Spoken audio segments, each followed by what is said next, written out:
આરોપી બારડોલીનો રહેવાસી છે અને તેને કોઈ કારણ વગર જ આવો કોલ કર્યો હોવાનું પોલીસને જણાવ્યું છે કે આરોપીની માનસિક પરિસ્થિતિ સ્ટેબલ નથી, તેથી આરોપીનું મેડિકલ ચેકઅપ પણ પોલીસ દ્વારા કરવામાં આવશે।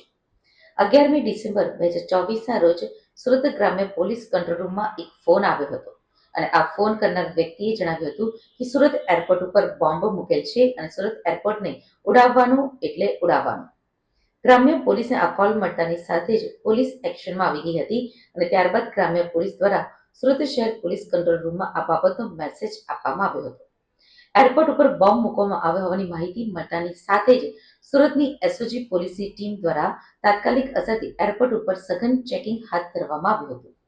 આ ઉપરાંત એરપોર્ટ અંદર આવતી તમામ કારની તપાસ પોલીસ દ્વારા કરવામાં આવી હતી। તો બીજી તરફ બોમ્બ સ્ક્વોડ અને ડોગ સ્ક્વોડની મદદ પણ તપાસમાં લગાવવામાં આવી હતી અને તપાસ દરમિયાન એરપોર્ટ ઉપર કોઈ પણ પ્રકારનો બોમ્બ મળી આવ્યો ન હતો।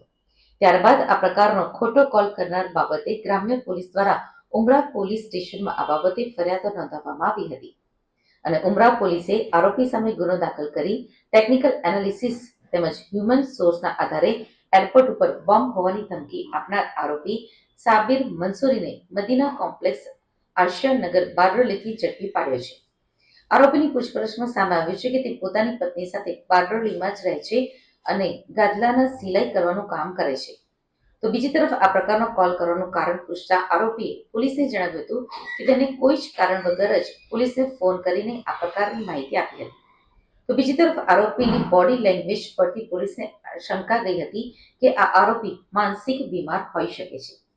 તો બીજી તરફ આરોપીનો ગુનાહિત ઇતિહાસ તપાસતા અત્યાર સુધીમાં આરોપી સાબિર મંસૂરી સામે કોઈ પણ પ્રકારનો ગુનો ન નોંધાયો હોવાનું પણ સામે આવ્યું છે। સુરત ગ્રામ્યના કંટ્રોલ રૂમમાં ગઈકાલે 11:38 વાગ્યા સવારમાં એક 100 નંબર પર એક કોલ આવ્યો હતો અને કોલર કંટ્રોલ રૂમમાં ફોન કરી કીધું કે સુરત એરપોર્ટ પર બોમ્બ મૂકેલ છે અને સુરત એરપોર્ટ ઉડાવવાનું એટલે ઉડાવવાનું એટલો કહીને ફોન કાપી નાખ્યો। પછી એક બીજો કોલ પણ કર્યો અને સેમ વસ્તુ રિપીટ કરી। તો સુરત ગ્રામ્યની એલસીબીની ટીમને જાણ કરવામાં આવી અને ફોનનો લોકેશન અને સીડીઆર એસડીઆર એ જોવામાં આવ્યો। પછી ઉમરા પોલીસ સ્ટેશનમાં ફરિયાદ કરવામાં આવી।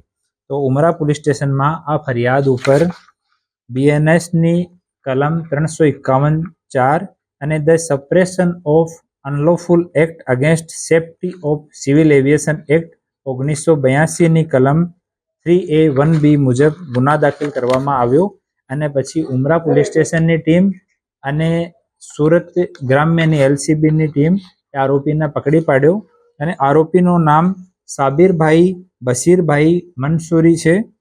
ઓ 40 વર્ષનો છે અને મદીના કોમ્પ્લેક્સ આશિયાનગર બારડોલીમાં એનો નિવાસ છે અને મૂળ રૂપથી નંદુરબાર મહારાષ્ટ્રનો રહેવાસી છે। ઓર આની હાલત થોડી સી મેન્ટલી ફર્સ્ટ અપિયરન્સમાં એવો લાગે છે કે થોડી અનસ્ટેબલ ટાઈપની છે। તો એના વિરુદ્ધમાં ગુના દાખલ થઈ ગયેલ છે અને આરોપીની ધરપકડ કરવામાં આવે છે અને પૂછપરછ ચાલુ છે।